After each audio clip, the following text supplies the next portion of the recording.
I got it, so I can start sharing the screen firstly, and then yes, slideshow, right? Can everybody see the slides? Yes. Yes. Okay. Yes. Thank you. Okay, so again, I'm very pleased to be here. Thanks to Angelica and to Manjit for organizing.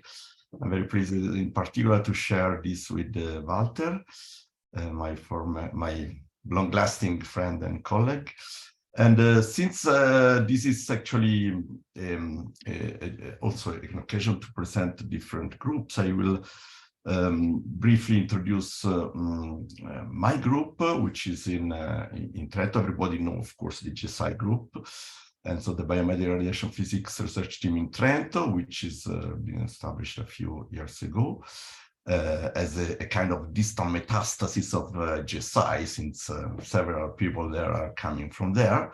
But we are, of course, still in big and strong contact with them. And this work in particular is strongly has a very strong contribution of the GSI team, the modeling team in particular, Daria Bosco, Martina Fus, Michael Kremer, and Gianmarco Camazzola. So coming briefly to what we are talking about. Okay, why carbon flash? How this is connected with the main flash mechanistic hypothesis? And what is the net impact on the different prediction which we can do with the carbon ions? I mean, this work, of course, started before the first experiments, which were done by Walter and colleagues, and of course, also the impact of scanning. Then we will give the stage to Walter, who will present the experimental data in vitro and in vivo, quite recent finding, also some of them not yet published. Some alternative mechanisms which can come out from there, and finally some overall conclusions of these two type of works. So I don't think I have to introduce flash radiotherapy unless people went on Mars for the last 3 years, because everybody have heard about flash radiotherapy.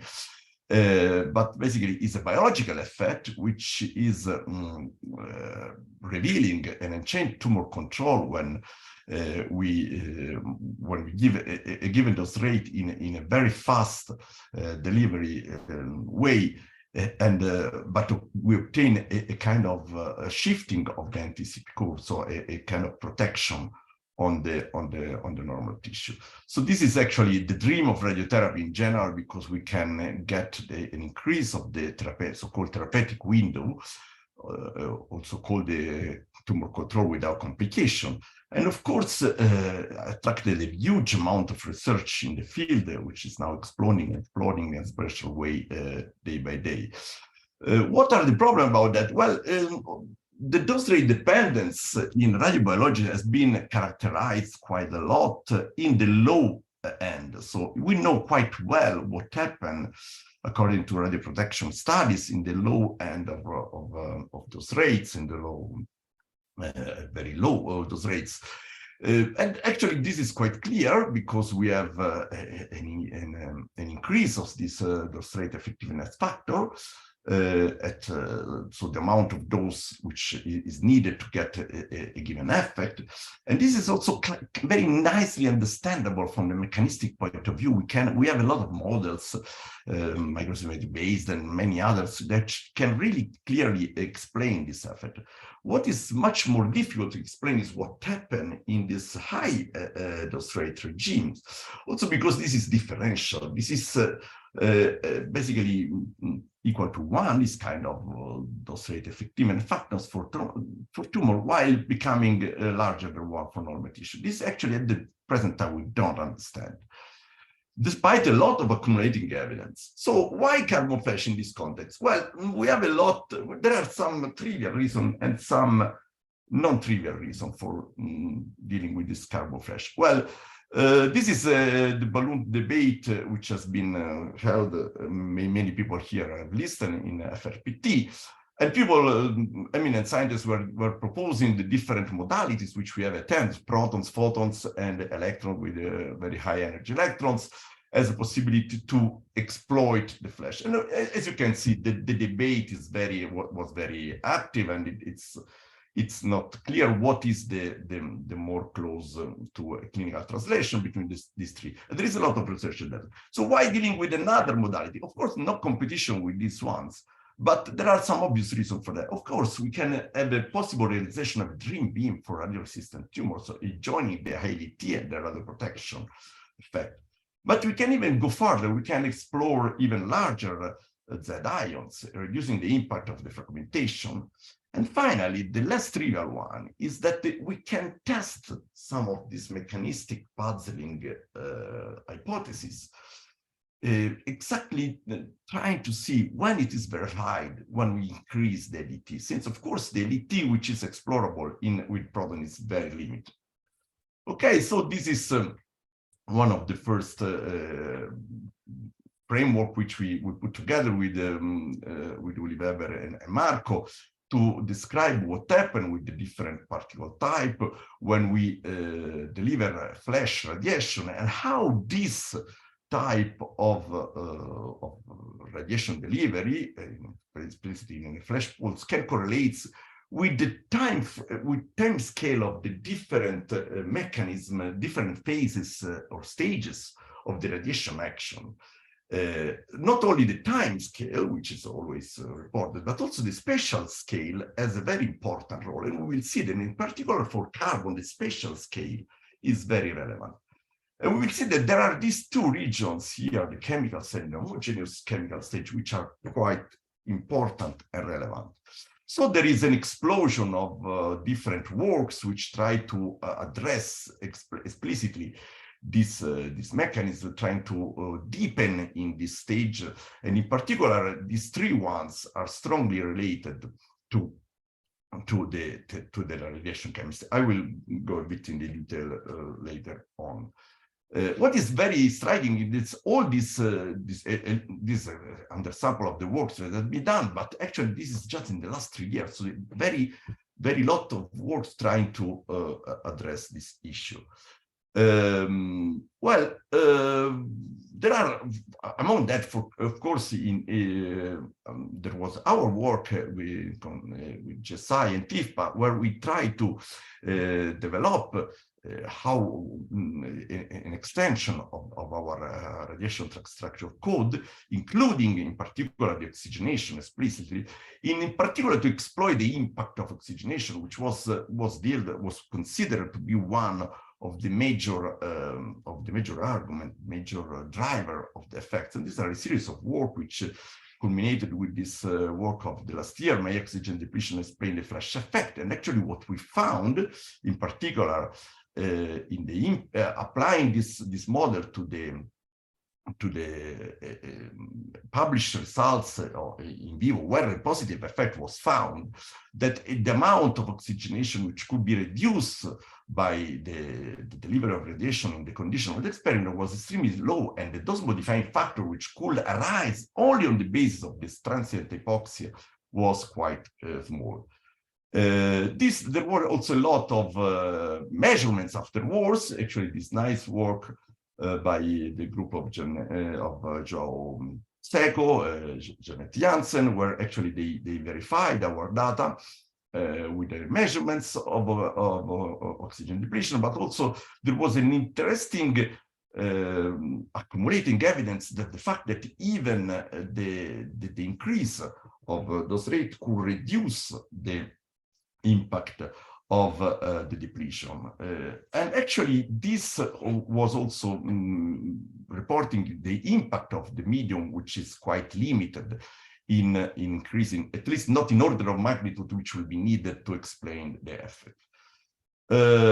So other approaches has been extensively addressed, like, for example, the intertrack quenching hypothesis. This is a nice, very beautiful work of Jose Ramos, the Tabos and Bio team, which tried to see how the recombination of OH radical could occur when we increased the dose rate by implementing multiple tracks explicitly in their track structure code, and they found that actually at a low LET, so already keep in mind the importance of LET, it has been possible to reduce in some way for protons the amount of OH produced. Other elegant works were produced, for example, the very famous Labar paper, which was including the recombination of radicals in particular ROO or ROO radical, which is basically able to induce a kind of toxic effect on a medium, and integrating the amount of this radical presence in the tissue could be correlated to the normal tissue termination complication probability in a very nice way on the dependence of dose and dose rate. So let's go to high LET. So what happened with ILT? So we have a completely different track. So for sure, this should imply a different role, a different result, and a different onset of effect. Let's start with the oxygen depletion. Well, oxygen depletion, we know that there is an important dependence on the OER with the LET and the oxygenation level, of course. And importantly, LET is reducing the impact of OER from one side. On the other side, if we look what is so the OER dependence with LET, so we can see that if we place some cells and if we see the derivative of this dependence, and if we put some cells in the respectively in physioxia and in normoxia, if we apply the typical dose, which is given 10 gray in conventional condition, we have a very small, as compared to what was argued before, a very small movement from the radiosensitivity as compared to what could be expected. So very, very small in the low LET condition. But if we go to high LET condition, this is even smaller because, of course, of this dependence of the LET on the LET of the OER. And actually, if we apply 10 gray of high LET radiation, this movement is even smaller. If we now go to some other effects, for example, the production of radicals, we also see that LET is strongly correlating with the low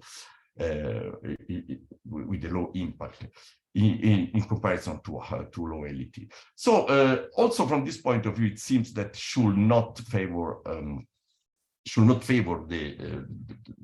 onset of a flash effect or protective effect.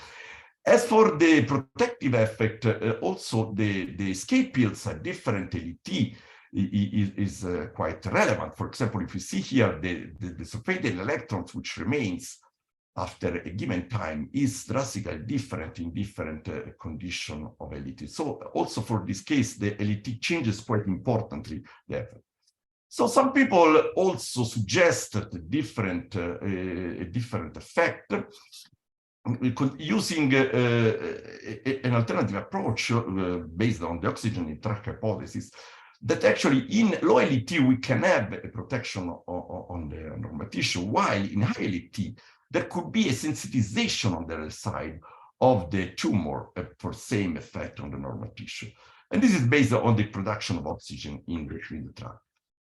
Coming back to the tract, what we have in the tract? Actually, we can have also the possibility to have intertract effects, and this can be exploited by analyzing what happened on the tract, on the radicals that are produced across the tract. And we see that there are different radicals which we produce at different time scales, but also for different concentration of oxygen and for different energies. And we see that they are quite closely, very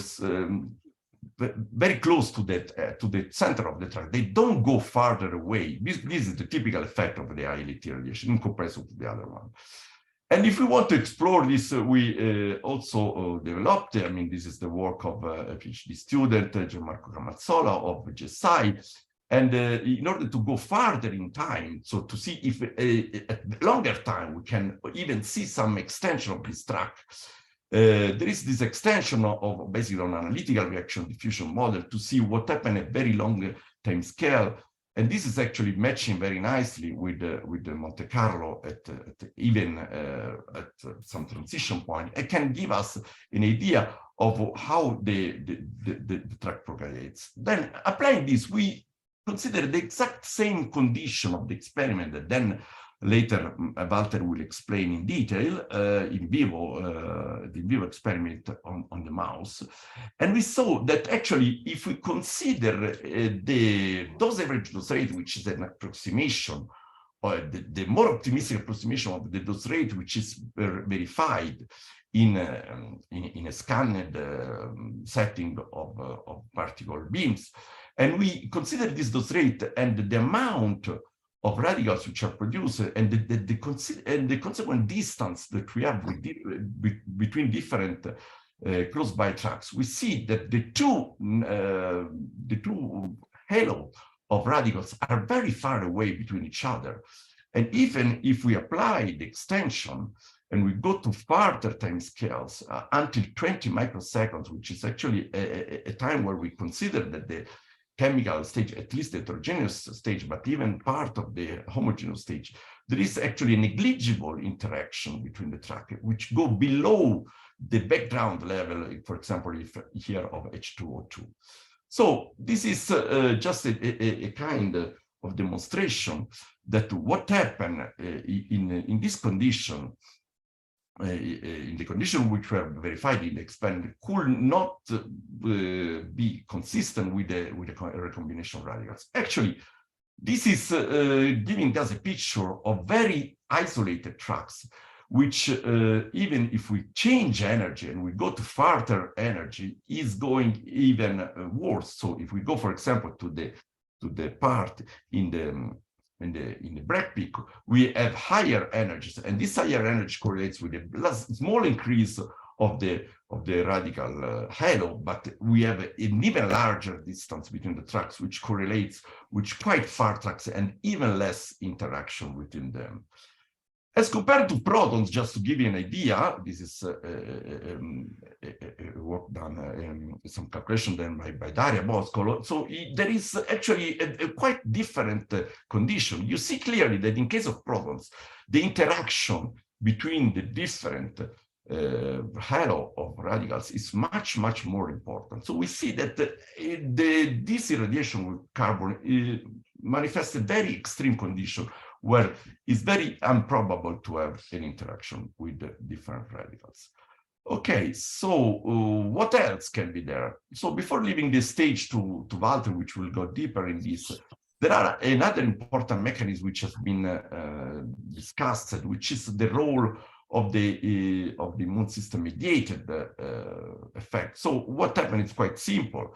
In this model, which has been developed by Yind and others, but there were other works in play in the same field, is basically you irradiate a smaller volume, a smaller amount of circulating cells, and then you have a protective effect on the and also a less inflammatory effect on the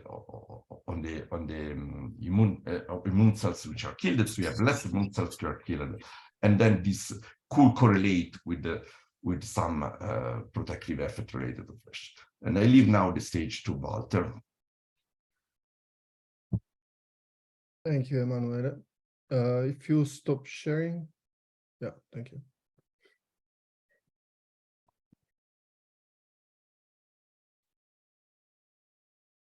So I will continue from the,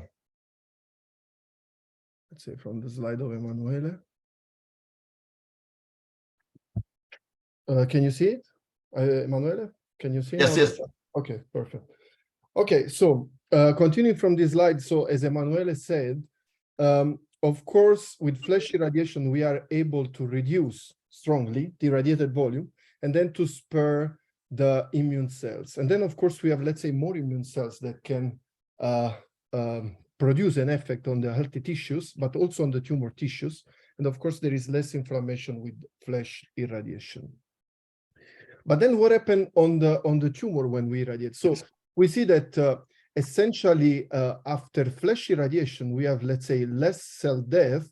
So we have like the preservation of the vascular system, we have preservation of stem cells, progenitor, we have less inflammation. But this preservation of the vascular system, it happens also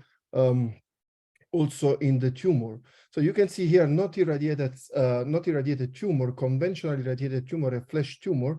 You can see that 6 hours after irradiation, with conventional, we destroy the vascular system, while this is preserved after flash irradiation. And then the point is, if we are able to spare the, Emanuele, I think you have to silence your microphone, I think. If we spare the healthy tissue, the vascular system, then what happens? We give the possibility to the immune cells also to infiltrate into the tumor. And then there is also this other study from 2022, where actually we can see that after irradiation with conventional flash, we reduce the leukocyte into the tumor, but still with flash irradiation, we have, let's say, more infiltration of T cells, and especially CD4 and CD8 cells that are important for the adaptive immune system, while still for conventional and for flash irradiation, we have like the reduction of the T regulatory cells. So then let's say flash irradiation is very important because it maintains the ability to decrease the regulatory T cells. Regulatory T cells are very important for the immunosuppression. So if we reduce the T regulatory cells, we give, let's say, the possibility to have an immune activation. And in the same time, we activate with flash those immune cells that are very important for an adaptive immune response. And then if we combine the flash irradiation with the high LAT radiation like carbon, perhaps we could also produce a very interesting effect. So we know already that carbon ion irradiation, so this was an experiment that we published a couple of years ago with our colleagues in Japan. So this is just conventional irradiation. Here we use this animal model in which we inject in both the posterior limb osteosarcoma cells. Then those cells are able to form metastasis into the lung of the animal. And what we did at this stage, we irradiate one tumor, and then we check what happened in the second tumor that we call it abscopal tumors, and what happened in the lung metastasis. And you see that here, of course, is the tumor volume. So after radiation and after the utilization of the checkpoint inhibitors that are drugs that stimulate the immune system, of course, you have like the primary tumor is decreasing. But then just carbon alone, compared to, let's say, to photons, to X-rays, produce a strong reduction in lung metastasis and a small activation into the abscopal tumor, so the not irradiated tumor. So could it be, considering that carbon ion the carbon ion radiobiology and the carbon itself is considered like a new drug in oncology because of a lot of reasons? Actually, carbon is very important to activate an immune cell death, because after carbon ion irradiation, we have a lot of molecules that stimulate the immune system. There is the release of HMGB1, ATP. There is the translocation of calreticulin from the inside of the cells to the membrane. These are all signals that are very important to stimulate an immune response. But moreover, we know with proton, for example, that there is a strong reduction of TGF-beta, that is one of the molecules that switch the tumor equilibrium into the immune escape, instead, let's say, to have like an immune suppression instead, let's say, than immune activation. And then perhaps the combination of two, we could find out that one day they are able to produce what is called the abscopal effect. So the radiation of a primary lesion will produce not only the effect on the tumor itself, but also, for example, on the not irradiated metastasis, as we can see here. And then perhaps in future, not only because ILAT is able to produce the oxygen in TRAC, as Emanuele said before, but also because of the immune system, we could have more efficacy on the primary tumor, on the abscopal tumor too, but more efficacy on the primary tumor, and increasing even more this therapeutic window. So now we know that essentially there is a flash effect. The flash effect, it goes from the DNA damage to the organ function. So we have less DNA damage after flash irradiation. We have less cell death.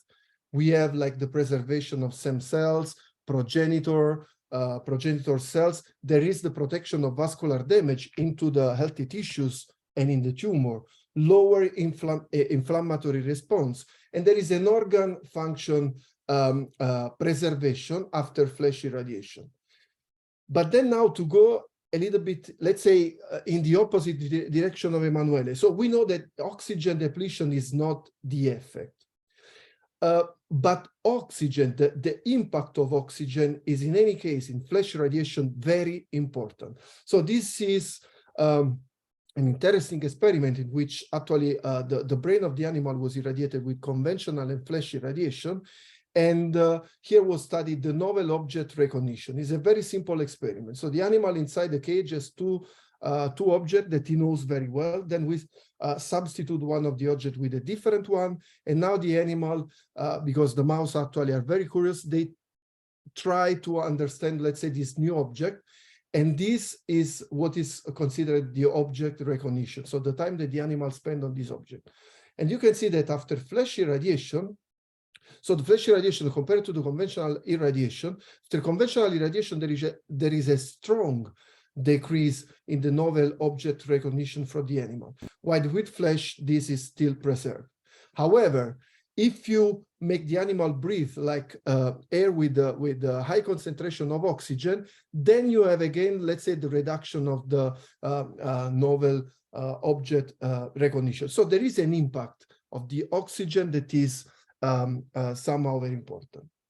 For this reason, we plan the experiment at GSI, and this actually was done in collaboration with our colleagues at the HEAT. So this was performed actually in HEAT, where the maximum field that we can reach for the flash irradiation is 8 millimeters. So the original idea, it was very simple. We were like, okay, if there is an oxygen effect, we should try to irradiate the cells. So here we irradiate CHO, so sinus hamsters ovary cells. We should see no effect at 0% of oxygen, because if we are at 0% of oxygen, we could not have any oxygen depletion, and then no effect. 21%, even if there is an oxygen depletion, we will see no effect because the depletion is not enough to produce a strong change in the oxygen concentration. But then if we go to something like 0.5% and 4% of oxygen, then perhaps we will see a change in the survival after irradiation. So we use this hypoxia chamber that we have at GSI. So the cells were cultivated inside this, we call them rings. So inside these rings, and with this chamber, is it possible to change the oxygen concentration as much as we want? And then we perform different experiments. And now you can see here the result. So you see here is 0% of oxygen, and then C is a conventional FS flash. This is 21% of oxygen concentration. And then here you have 0.5 and 4%. What you can see here, as we expected, we found no differences in the survival at 0%, no differences in the 21%, while we found an increase of the survival of cells irradiated in flash irradiation compared to the conventional one. So at the 0.5 and already also at the 4%. So again, there is an oxygen impact in that. We prefer, let's say, not to call it oxygen oxygen depletion, but there is a strong effect of the oxygen concentration. Also, the colleagues in HEAT and DECFZ, then they performed the first experiment with helium, with the helium beam. And then now you can see this is 21%, 21%, 1% of oxygen, 1% of oxygen. Those are cells irradiated now with helium beam, and we see that 8 gray, 12 gray, 8 gray, 12 gray, 21% there are no differences, while here also different LAT, we have an increase of the survival after when the cells are cultivated at 1%. And also here they also checked for the gamma H2X, so the damage that is produced to the DNA inside the cells. After flash irradiation, ultra high dose rate irradiation, there is a reduction of the damage of the DNA damage into the cells. Then the next step was to finally move to in vivo, to do the first in vivo test with the carbon ion. And then we divide our protocol in 3 different parts. On the first part is the protocol 0 that is actually still ongoing. We irradiate the lung, the thorax of a black 6 mice with conventional and flash. And after we check with micro CT, regularly micro CT, and then in the end sacrificing the animal at the lung fibrosis. This is still a project that is ongoing. Again, this is in strong collaboration with the DKFZ and it. And here you can see a small video where actually you see the animal in front of the beam. This is a GAF chromic film that, as you know, it changes color when it's irradiated. And then you can see here when the beam is delivered. Then we move to what we call the protocol 1. So in protocol 1, actually we build this special holder in which we can put the animal like this. So with both the posterior limbs in this holder, and then like this we are able to irradiate both the posterior limbs. In the first part, we did it with the entrance channel. So both the posterior limbs, sorry, with an entrance channel. What we found here, what was, let's say, our endpoint, was to look at the damage in the healthy tissue. So we consider these like healthy tissues. We checked what happened in the tumor. So we want to see if there is a difference in tumor control, tumor growth, between conventional and flash. And this model is actually the same model that we use for the experiment that I showed you before with our colleague in Japan. So osteosarcoma, it produced a lot of metastasis into the lung of the animal. So we also checked for the lung metastasis formation after irradiation. What we found out, so this is the healthy tissue muscle. So we are considering actually the muscle that was inside the posterior limb in the, let's say, in the first part of the entrance channel during the irradiation. And then what we can see here is the regular striation nuclei with typical peripheral localization here that is similar to the sham irradiated and very different from the conventional dose rate. And there is also a disorganized myofibers in the structure of the conventional dose rate compared to the flash dose rate and the sham irradiated. So there was an effect in the healthy tissues. Then we check at the tumor control. And then for the tumor control, of course, here, this is the not irradiated, the sham irradiated. So you see that the tumor continued to grow during the time. But then after flash and conventional irradiation, you have the same tumor control. Actually, we find out even a better tumor control with flash, but this is not yet clear. I mean, we are still working on that. It's not yet clear if it's really like a better tumor control after flash irradiation, or here the dimension, the difference in dimension between the tumor in conventional and flash is due by an edema that is produced in the healthy tissue around the tumor of the conventional irradiated animal. But then more surprising for us was to check the reduction, the strong reduction in the lung metastasis. So here you can see a typical picture of this was the the control, sham irradiated, conventional dose rate, where you can see these white spots are the metastasis, and this is the flesh dose rate animal. And then you can see here how is strong the reduction in the metastasis after flesh irradiation. Then we move to the next part of protocol 1. So the first part of protocol 1 was irradiating both the posterior limb in the entrance. And now in May 2022, we did the first time irradiation of both the posterior limb in the SOBP, because of course we wanted to check a different LAT if we have still again, like we did it for the entrance, the difference in the sparing effect in the healthy tissue, tumor control, and again lung metastasis. Of course, to do this kind of experiment with the SOBP, we cannot play changing the energy of the beam, because otherwise we will never get a flash effect. And then we had to use a modulator that you can see here. It gives us the possibility with only one beam, only one energy, to obtain a spread out break peak and then to irradiate completely the tumor. And then what we find also in this case was the same tumor control. Again, here there is now a very small difference. Compared to the entrance, there is a very small difference, but still there is the same tumor control between conventional and flesh.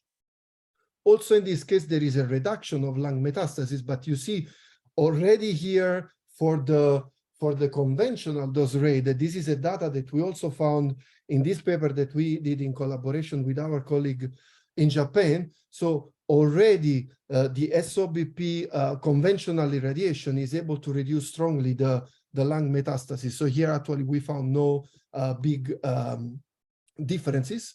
And then with the group of Claudio Fournier at GSI, we also start to check into the immune system. So these were the first data into the spleen of the animal 28 days after irradiation, and we found an increase of the T helper cells while a decrease of T regulatory cells. So there is like an idea that at least there is a principle of activation, but in this case for both flesh and conventional irradiation. What we are doing now is we are studying the normal tissue damage, tumor immune cells infiltration, and we are also studying the gut microbiome to see if there are differences between these two conditions. And as I said, this protocol was divided in 3 parts. So protocol 0 was for the fibrosis in the lung. Protocol 1 was to study the effect of healthy tissues, tumor control, and lung metastasis. But now we have a dedicated protocol that will come in the next year that actually we would like to study. So as we did it already, so we will inject tumor in both the posterior limbs of the animal. We will irradiate one of the tumor, and then we will check not only the lung metastasis but also the abscopal effect. And in this case, we will try to combine checkpoint immune inhibitor into the process to see if with flash irradiation we are able to induce even a stronger immune activation. So in conclusion, high LAT correlates with a predicted substantial lowering of several conditions connected with the onset of the flash effect, according to several putative mechanisms. Oxygen depletion effects are further reduced with carbon ions, and inter-track recombination in the exact condition of the experiment, so dose rate, oxygenation, and so on, returns a negligible possibility of interaction between different tracks for carbon differently from protons. However, flash effect is observed also with carbon ion. So we demonstrate actually a flash effect in vitro and in vivo. Flash is promising for the future of radiation oncology, but its comprehension is, of course, limited. And then it's very important that there are more experiments at the high LAT, because this is necessary to understand also the mechanistic process of the flash irradiation. And in the end, and this could be very interesting, I mean, for the community of heavy ion particle radiation, in addition to reducing the normal tissue toxicity, perhaps flash radiation with particles could be more effective in lowering distal metastasis and perhaps to produce an immune activation. With this, I would like to thank all the people that collaborate in the project. Of course, I would like to thank the clinical radiobiology group at GSI, and thank you very much for your time. Thank you very much, Walter and Emanuele. And if there are questions, please, you can write there directly in the chat, or directly make the question to the speaker.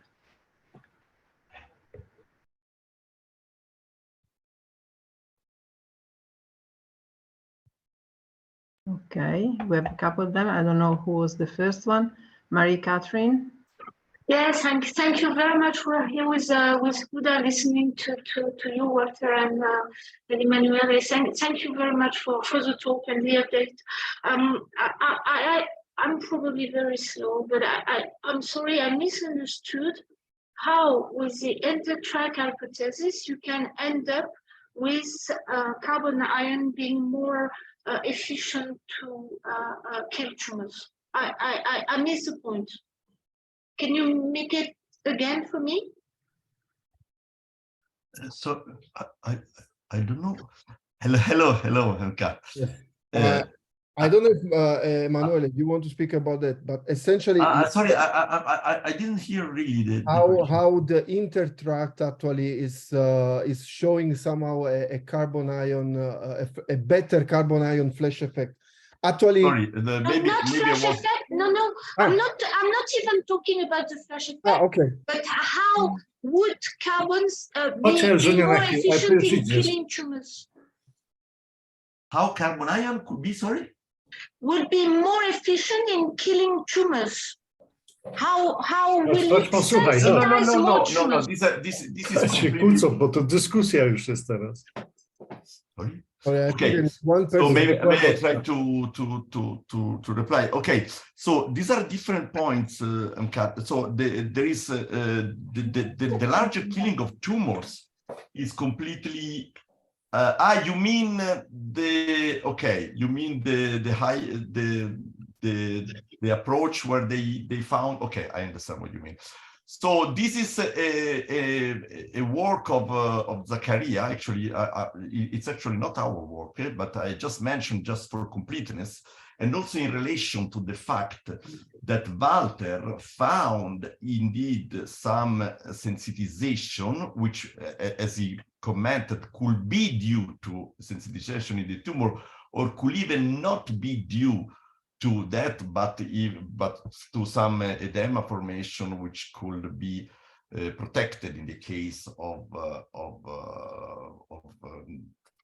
flesh normal tissue, typical normal tissue protection, and then will be an additional argument for normal tissue protection for carbon, exactly like in the case of low LT radiation. What maybe what Walter, can you project the slide of Zakaria, the one you have the screen sharing, or maybe I can screen share? I think better if you do it, because I do the screen share, no problem. Okay, so I okay, just to mention. Okay, so you see the screen. Okay, so you can see, you were mentioning this idea, right? Yes, exactly. Okay, sorry. Yeah, this is was just a mention. I mean, because I actually This is a work actually which was also done before the experiments of Walter. So it was a radiation of 2020. And actually what they did, this is one of the mechanistic explanation of the oxygen effect itself, which is also quite not completely understood, not exactly the oxygen effect, but the LET dependence, which is this one which I mentioned here. You see that increasing the LET, you see a very strong reduction. Yeah? Komórkę masz? Sorry? Nie chyba, tylko musisz mieć. Okay, There is one person with the so microphone. the point is the point of these colleagues was to say, okay, maybe because of this they agreed on the fact that there could not be an important sensitization protection in NTCP, but on the other hand, since the higher the less importance of the OER in ILET has been justified by the fact that you produce by some specific ionization mechanism more oxygen in the tract, and then you have a sensitization itself from the irradiation with the high LET. This could justify the fact that increasing also the dose rate, you could have an emphasis on that, and then you could have basically this kind of sensitization effect. But I think this is the only work on this field, and I just was mentioning this for completeness. But then to be quick, if Walter in the osteosarcoma model does the exact same experiment you did with the carbon with photon, conventional, even low energy, what is the outcome? Do you see any difference in between the carbon ion treated mice and the photon treated mice? Have you done that, Walter? Perhaps not. Yeah. You mean using the entrance and the SOBP if we find a difference? No, using regular photon irradiation. Well, I did not use photon for that particular experiment. I just did the experiment with carbon, and then I did the experiment with carbon in the entrance and in the SOBP. Okay, And but then it would be a very nice and straightforward type of experiment to do in order to substantiate this hypothesis. Okay, so you mean you would compare like the photon irradiation with the with the carbon. I see. In the same model. I see. This could be very interesting. Yes. Thanks. Indeed. Thank you. Indeed. Yeah. And we have also Giuseppe Battistoni, maybe. Okay. Yes, okay. I would like to ask a detail to Walter concerning results shown about your slide number 33 and following. I think the ones concerning experiments with the hypoxia chamber. Mm-hmm. Can you show again? Yeah, of course I can. 1 second. So you mean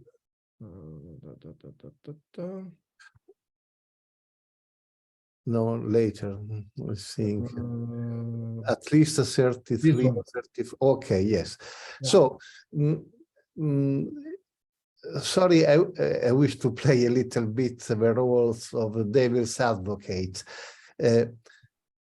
Are the difference that you show with those error bars significant? Yes. Yeah. Sorry. Yes. We did a significant test, and that they are significant. Yes. So we did the experiment that actually it was also very difficult to perform because again the field is just 8 millimeter. So when you want to do a survival curve, of course you have to repeat the experiment many times because you need a lot of cells to be seeded to have like a clonogenic assay. But then let's say in the first time we had, let's say, less repetition. In the second time we increased the number of repetition. But in both cases, what we found, it was like a significant, a very significant results at 0.5% of oxygen. But then when we increased the number of experiment, it was even better at 0.5, but still we have a significance at 4%. Okay, a technical detail. The graphic representation here, the box represents the average and the error on the average. Exactly. Okay, while the bar represent the longitudinal vertical bar represent Standard error of the mean. Yeah. No, the box is the error on the mean. Yeah, yeah. But the longest bar, the longer bar is what? The full extension of results? Is the full extension of results with all the the variability that you have. Okay, now I understand. Thank you. You're welcome. Any other question for Walter or Emanuele?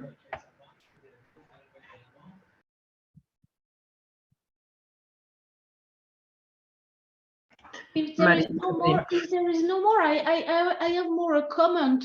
I would disagree with the immune hypothesis.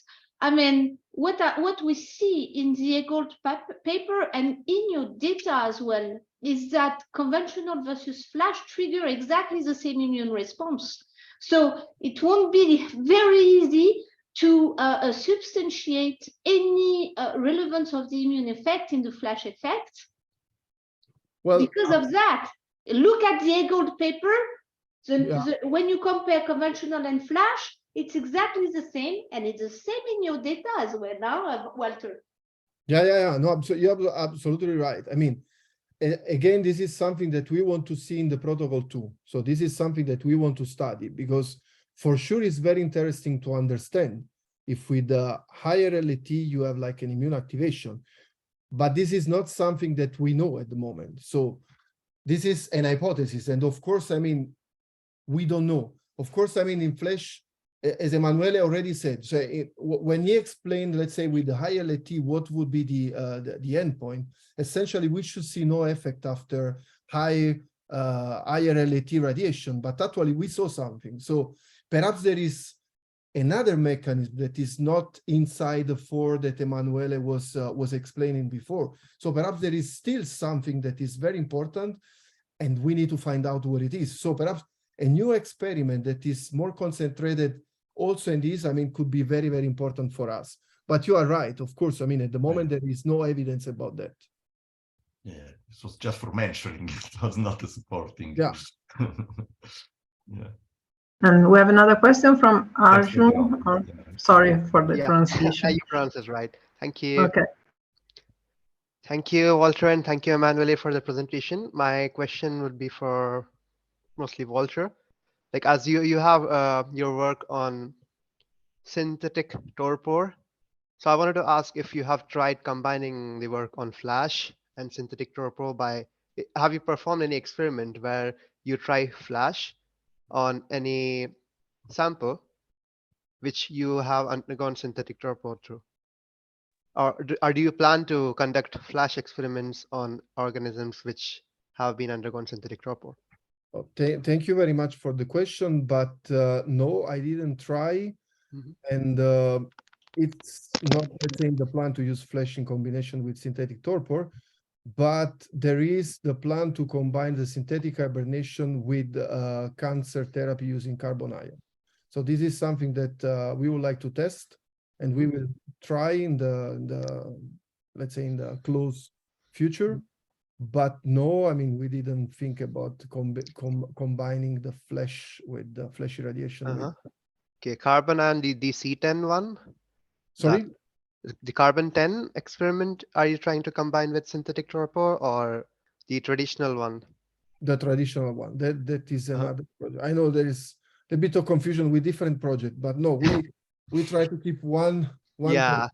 So I was like expecting when might be the time when you try to merge your research works, because I would be excited to see when that happens. It would be great. Thank you for the question. Yeah, thank you. Mimosa Ristova, please. Yes, thank you. Yes, this would be I guess for Walter.